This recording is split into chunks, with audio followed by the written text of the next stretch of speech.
असम के जंगलों में माया का दल अपने बच्चों के साथ रहा करता था।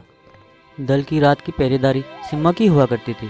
एक बार खेलने के लिए गोलू और तारा रात को उठे, तभी सिम्हा की नींद टूटी। उठकर बच्चों के पीछे चल दिया। गोलू और तारा खेलते हुए काफ़ी दूर चले गए।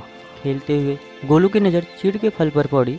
फिर गोलू तारा को छोड़ चीड़ के फल के साथ खेलने लगा। जैसे ही गोलू ने चीड़ के फल को धक्का दिया, वो दूर जा गिरा। गोलू भी चीड़ के फल का पीछा करने लगा। गोलू को दूर जाता देख सिम्हा उसके पीछे चल दिया, पर तारा उसके साथ खेलने लगी। सिम्हा की नज़र जब तक गोलू पर पड़ती, उससे पहले गोलू खाई में जा गिरा था। सिम्हा और तारा गोलू को खोजने लगे।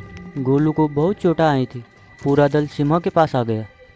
गोलू को खाई में गिरा देख सब ने इसे सिम्हा की गलती मानी। माया गोलू की हालत देख बहुत ज़्यादा निराश हुई और वहाँ से चली गई। पर कैलाश इसका जिम्मेदार सिम्हा को मानता था और सिम्हा की ओर देख गुस्से में गुर्राने लगा और गुस्से में सिम्हा पर झपटने लगा। इसी के साथ वो सिम्हा पर झपट पड़ा और उसे अकेले रहने पर मजबूर कर दिया गया। सिम्हा दल को छोड़ बिहड़ू में आ गया। दल से अलग होने के बाद सिम्हा ने मुड़ के पीछे की तरफ देखा और फिर आगे की तरफ बढ़ गया। सिम्हा के सारे सगे संबंधी अब सिम्हा से दूर हो गए थे। दल के साथ बिताया हुआ हर एक पल सिम्हा भुला नहीं पा रहा था। उसकी पूरी जिंदगी उसके आंखों के सामने से गुजरने लगी, पर सिम्हा को लगता था कि गलती उससे हुई है। आज वो उसी गलती की सजा भुगत रहा है। सिम्हा कभी भी अपने दल से अलग नहीं हुआ था। परिवार के साथ गुजरे हुए हर लम्हे को याद कर सिम्हा की आंखें नम होने लगी।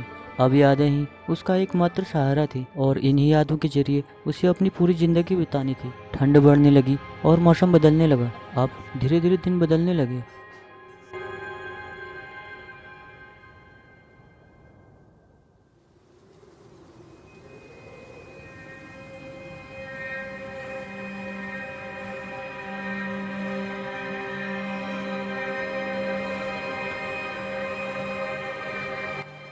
आज सीमा को अपने दल से अलग हुए पूरा 1 महीना हो चुका था। अब उसे अकेलेपन की आदत हो चुकी थी।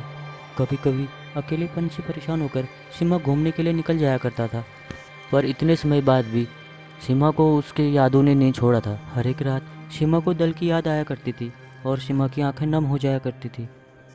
बर्फ़ में सीमा को एक अनजानी सी महक मिलने लगी और सीमा उस अनजानी महक का पीछा करने लगा।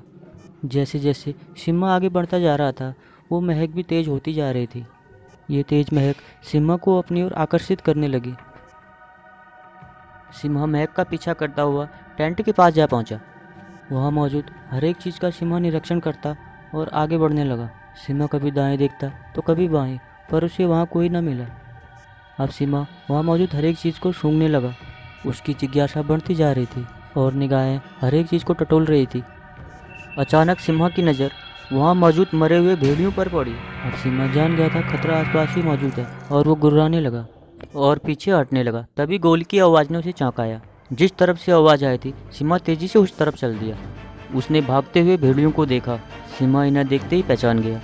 ये इसी के दल के भेड़िए थे जो शिकारी से जान बचाकर भाग रहे थे। तभी गोली कैलाश के पैर में जा लगी। दल की ये दशा सिम्हा से न देखी गई।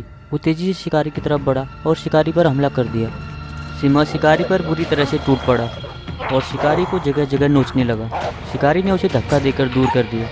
दूर गिरते ही सिम्हा एक तरफ भागने लगा। शिकारी बुरी तरह घायल हो चुका था। अपने घावों को दबाते हुए वो उठने लगा और दूर जाते हुए भेड़ियों को देखने लगा। वो एक तरफ चल दिया। कैलाश ये सब देख रहा था, पर चोट लगने की वजह से बेबस था। दर्द से कराता हुआ सिम्हा धीरे धीरे आगे बढ़ रहा था।